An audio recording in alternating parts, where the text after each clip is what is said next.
What's up again, everybody? We're back today with some more villain shenanigans. Today we will be looking at a Diaboromon deck profile I've been working on. Honestly, this one was a much more difficult deck for me to make. It's gotten to the point where Diaboromon actually has a lot of different decent or just potential options you can use for the different Digivolutions, for Diaboromon himself, just cards that can support him. So this deck is the current version that I've just happened to have been having the most fun with myself.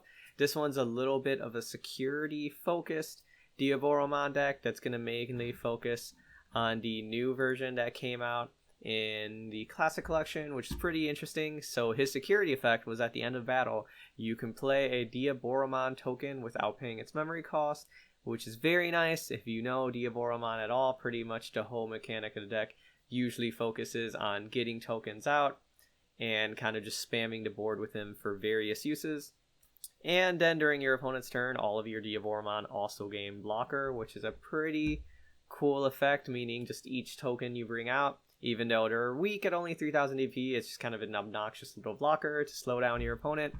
Or if your opponent isn't able to swing through all of them, now you have them there to swing and try to overwhelm your opponent during their turn. So again, this is just my variation of the deck that I happen to have been having fun with in just some more casual matches. So for our Digitama, we're starting off with the just original BT2 Tsumemon. During your turn, while you have another Digimon in play with the same name as this Digimon, he gets plus 2000 EP. Pretty straightforward, just nice power boost. Diaboromon is not really that strong himself. One of the kind of main weaknesses is just that he doesn't have a lot of brute force of himself.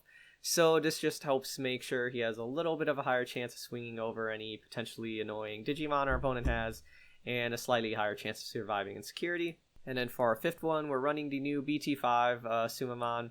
When attacking, once returned, if this Digimon has unidentified in its type, you may trigger draw one. So pretty much just as long as any Digimon from the Diaboromon line is attacking with this Digitama, you get to draw. Pretty nice. Card draw is also always good. It just didn't feel as important to me as the extra attack power from the other one, especially since we have a couple other ways to help draw cards in this deck. One of those being our first rookie, BT2 Keramon. When you play another Digimon with the same name as this Digimon, trigger draw one. Straightforward, just again, once we have Diaboromon out, we're going to be trying to just bring out a ton of different Diaboromon. So every time we do that, if we have this Keramon, we're able to draw one, which is very nice. Moving on, we have BT5 Keramon. This one is a really awesome card. On play, reveal 5 cards from the top of your deck.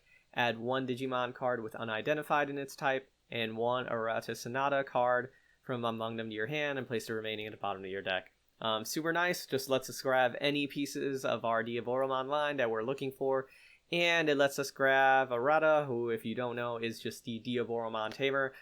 Really important tamer to get out of this deck as soon as you can, so just helping make sure we can look for that is very nice. So ideally, this is a good card to have in your opening hand. Typically, you want to have another rookie so that one you can Digivolve into, and then this Keramon you can just play as your kind of extra card for the turn. Moving on, we have Junkmon as our next rookie. Again, just really awesome, pretty much always useful black Digimon card. Just on deletion, gain 1 memory. Just really nice to know that if your Digimon dies, you at least get a little nice bonus out of it. And then 3 copies of Chikurimon, who I just love throwing into any black deck. Just a rookie with no really special effects himself, but that security effect where he can Digivolve one of your opponent's Digimon when he comes out. Very nice, and can be very obnoxious during your opponent's turn. Now moving on to our champions, we have 3 copies of the BT5 Kurisarimon. When Digivolving, if you don't have an Arata Sanada card in play, you may play one from your hand without paying its memory cost. Super nice, especially early in the game if we have Arata and we have this Kurisarimon, just being able to Digivolve and then play him for free can be really useful, since again, just that is a tamer that we need to get out there as quickly as possible. And then his second effect is also very nice. During your turn, all of your other Digimon with the same name as this Digimon gain Rush. Again, this is an effect that's mostly here for our Diaboromon. Just any time we're bringing out one of those tokens, being able to attack with it right away is super nice. Especially since Diaboromon's kind of just trying to end the game as quickly as he can, especially when there's other such fast, quick decks in the meta and the format. Just anything to help make Diaboromon a little bit faster is nice, even though, again, this is a more casual deck. And then next up, we're running 3 copies of the new promo Kurisarimon that came out in BT6, I believe. So during all turns, all of your Digimon with the same name as this Digimon gain Decoy Black White. Super nice. Essentially just means all of our Diaboromon tokens can kind of just become decoys and protect our main Diaboromon from getting deleted, which is very useful because of course the tokens are a lot weaker. They're only 3000 DP. So this card helps give our big bad Diaboromon a little bit of extra protection during the turn. And then moving on, we get into a couple of cards that help out with the kind of like security light aspect of this deck. We have 3 copies of Nanimon, always good for 2 reasons. Play cost of 3, and security at the end of battle, play this card without paying its memory cost. Again, he's weak, easily deleted by a lot of effects. This deck is kind of just really focused on going all in on a bunch of little smaller Digimon, so we're really kind of just hoping we can get as many swings. So we're really kind of just hoping we can get enough swings in as quickly as possible to try to take out our opponent, and that they won't be able to respond or block all of them. And then 2 copies of Shademon, just because we need a couple lower level blockers at least, and then he also is able to come out from security, which is very nice if that ever does happen. Realistically, Shademon might be better replaced by Mechanorimon, because Mechanorimon's a really good card and also really useful against any type of like rushing decks out there. I just kind of like the fact that Shademon could potentially get out there for free and either be a free blocker or a free Digimon we can Digivolve up to. Just something to keep in mind. But moving on, we have our first level 5, just 3 copies of WaruMonzaemon, mostly because he is a cheap 2 cost to Digivolve into Ultimate, which we love to have. And then also play cost of 5, pretty nice. You know, ideally you're not playing a level 5 in your opening hand, but if you're ever in that situation, WaruMonzaemon is not a bad option to just have in those bricked hands when you just need something to play. 5 cost Ultimate, very nice, and sets you up for some level 6 Digivolutions. And then second, we have the BT5 version of Infermon. Pretty neat because your Keramon can warp Digivolve into him from your hand for a memory cost of 4. So just really nice, kind of helps you speed up, or if you're missing those champions for whatever reason because your draws suck, just being able to warp up into Infermon can be nice. And on deletion, you may play 1 Diaboromon token without paying its memory cost. So just helps provide us with some extra floating potential. Just whenever our Diaboromon's deleted with him under, getting another free token to replace him with is nice. Just an extra Digimon to swing with at the next turn and something else for your opponent to be careful of. And then our last level 5, which is just a fun one I've actually really enjoyed, just teching in here for a little bit of spice. We run 2 copies of Rebellimon. Just when Digivolving, you may trash 1 card in your hand to have this Digimon gain blocker and retaliation until the end of your opponent's next turn. Always a fun card to pull out of nowhere. Kind of can really throw a wrench in your opponent's plans for the turn if they have like their big awesome Digimon that they finally pulled out, and now they have to be careful of Rebellimon blocking them retaliation. Or even if your opponent has a Digimon deleted that it's really big and strong and they think it's safe, just Digivolving into Rebellimon, discarding, and then just swinging right into it and crashing with the retaliation can be very nice. And of course during all turns, since he's still treated as a black Digimon, he can still Digivolve up into our Diaboromon. Speaking of which, moving on to the main Mon himself, we have 4 copies of the new Diaboromon. So again, just going over it one more time, his main utility is just that security effector, which is really nice. Like I said, I kind of enjoyed playing like almost a security focused version of this deck. Just being able to get a free Diaboromon token from security is pretty nice. Again, he's going to be pretty weak, but if your opponent doesn't have any blockers, it's a free attack. And it also means you can set yourself up for the Armageddemon plays. Armageddemon, our level 7 for the deck, just very nice. When playing this card from your hand, you can delete one of your Diaboromon, which counts the tokens, to reduce the card's play cost by 12. And then he has Rush, so he can attack right away. And all turn, the when Digivolving effects of level 7 Digimon don't activate.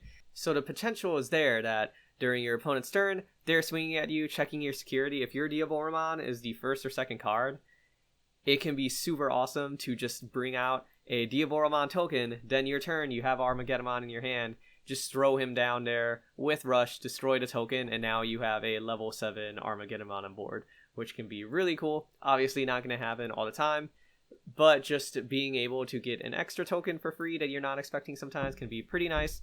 And then again, his second effect is also very nice. Making all of your Diaboromon gain blocker during your opponent's turn means him and any tokens you have on the field can help slow down your opponent, especially if you just need like a couple more hits to be able to survive before finishing off your opponent for game. And then next we're just running 2 copies of the BT5 Diaboromon, who's also nice. When digivolving, you may play 1 Diaboromon token without paying its memory cost. So essentially just for this 1 Digivolution, you're getting Diaboromon along with a free Digimon out there, who again can be used in conjunction with Armageddemon, which is pretty nice. So altogether we have 6 Diaboromon. It would have been nice to put a 7th in here, but also we have enough kind of card draw and just potential in this deck for searching that 6 copies always felt fine, and I never really felt myself starving for Diaboromon, especially since we have the security Diaboromon tokens we can sometimes get, which still lets us bring out Armageddemon, which is nice. For our level 7s, we are running the 3 copies of Armageddemon.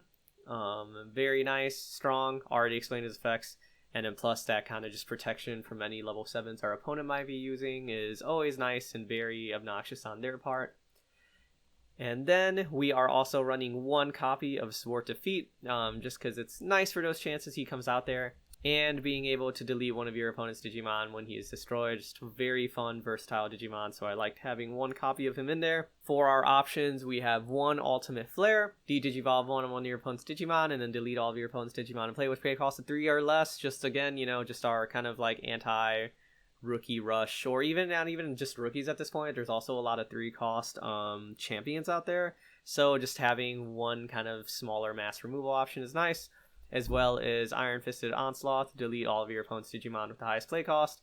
Between these 3, felt like pretty good coverage for protection. Then for our Tamers, we are of course running 4 copies of Arata Sanada. Main reason this deck works and is even any fun to play at all. Start of your turn, if you have a Digimon with unidentified in its type, in your trash, gain 1 memory. So just nice, easy memory requirement. Get most of our Digimon in here are unidentified, so it's a pretty easy requirement to fulfill. And then during your turn, when one of your Digimon digivolves into a Diaboromon, you may suspend this tamer to play 1 Diaboromon token. So just already guaranteed, anytime you go to Diaboromon, suspend them, you're getting a second Diaboromon. If you have multiple copies of Arata, super nice, you're just bringing a bunch of them out there. If you're digivolving into the BT5 Diaboromon, you're already getting a token from him. Now you're getting a second one. If all the pieces go well, you have the potential to spring out a bunch of back-to-back Diaboromon tokens that are just really obnoxious. I will say the main weakness of this deck are things like Mechanorimon. Mechanorimon pretty much just stops a lot of this deck in its tracks. In addition, a lot of red decks, like Galamon for example, that have a lot of low DP deletion effects are really effective against Diaboromon, since all of the tokens are only 3000 DP. There was the new, I believe it was like the Infermon that buffs up the DP of your other Diaboromon, but it just didn't really feel as worth it as some of the Digimon we're already running in this deck. So those are our main weaknesses, but again, when things work well, you can potentially just swing really hard, really fast if you're getting all the right pieces and kind of just take your opponent by surprise with the right timing. Before our last card, we're just running this 1 copy of Analog Youth. Reveal the top 3 cards of your deck, add 1 Digimon card among them to your hand, trash the remaining cards. Some kind of like surprisingly nice synergy with this deck. Again, just being able to pick a specific Digimon is really useful. If there's any specific person we want, no like requirements to it. And then trashing the cards also means we can just get those unidentified Digimon into the trash early, since chances are something we trash might be a Diaboromon card from his line. So it just helps make sure we can fulfill the condition of Arata, especially if it's kind of like early in the game and things are starting off slow. Then during all turns, when one of your level 5 or higher Digimon with Digivolution cards is deleted, you may suspend this tamer. If you do, gain 1 memory, then hatch a Digi-Egg card if that space is empty in the breeding area. It does have to be a level 5 or higher Digimon with Digivolution cards. If it counted the Diaboromon tokens, that would actually be insane. But yeah, again, Diaboromon's a deck that kind of just like needs a little extra help and like needs to move as fast as you can. So also just having that potential for an extra Digi-Egg to be brought out if Diaboromon or one of our level 5s dies is just like a nice little boost to the deck. But yeah, that is my Diaboromon deck, everybody. Again, Mechanorimon's probably a card you can throw into the champion slot. You could also put the Diaboromon option card, which is Digivolve 2 on 1 Digimon, and then you're summoning a token. It's an interesting card. I kind of just liked having the stronger, more like guaranteed removal options, because Digivolve 2 is nice, but sometimes it doesn't really do much to slow down your opponent depending on the types of deck you're playing. Whereas like Iron Fisted Onslaught, you know you're going to be able to kill stuff, and Ultimate Flare has the potential to wipe multiple things from the board, and we already have plenty of ways to get tokens in this deck between Diaboromon and Arata, so didn't really feel like the option card for Diaboromon was that worth it. Again, some weak matchups, specifically against stuff like Mechanorimon's, just like decks with a lot of blockers, and then a lot of red Digimon who have removal for Digimon that are 4000 DP or less, like Greymon or Gallantmon. But it's still a fun deck, especially if you like Diaboromon and kind of just love trying to make all the new Digimon decks work with the Classic Collection. Classic Collection was really cool for adding a lot of support for just like a lot of the original Digimon from Adventure. So it's been fun playing around with and seeing what cards are kind of like more useful, what cards are not. If you end up trying out the deck, let me know what you think about it. Let me know what changes you have for your deck. Hope you all are doing well, and see you in the next video.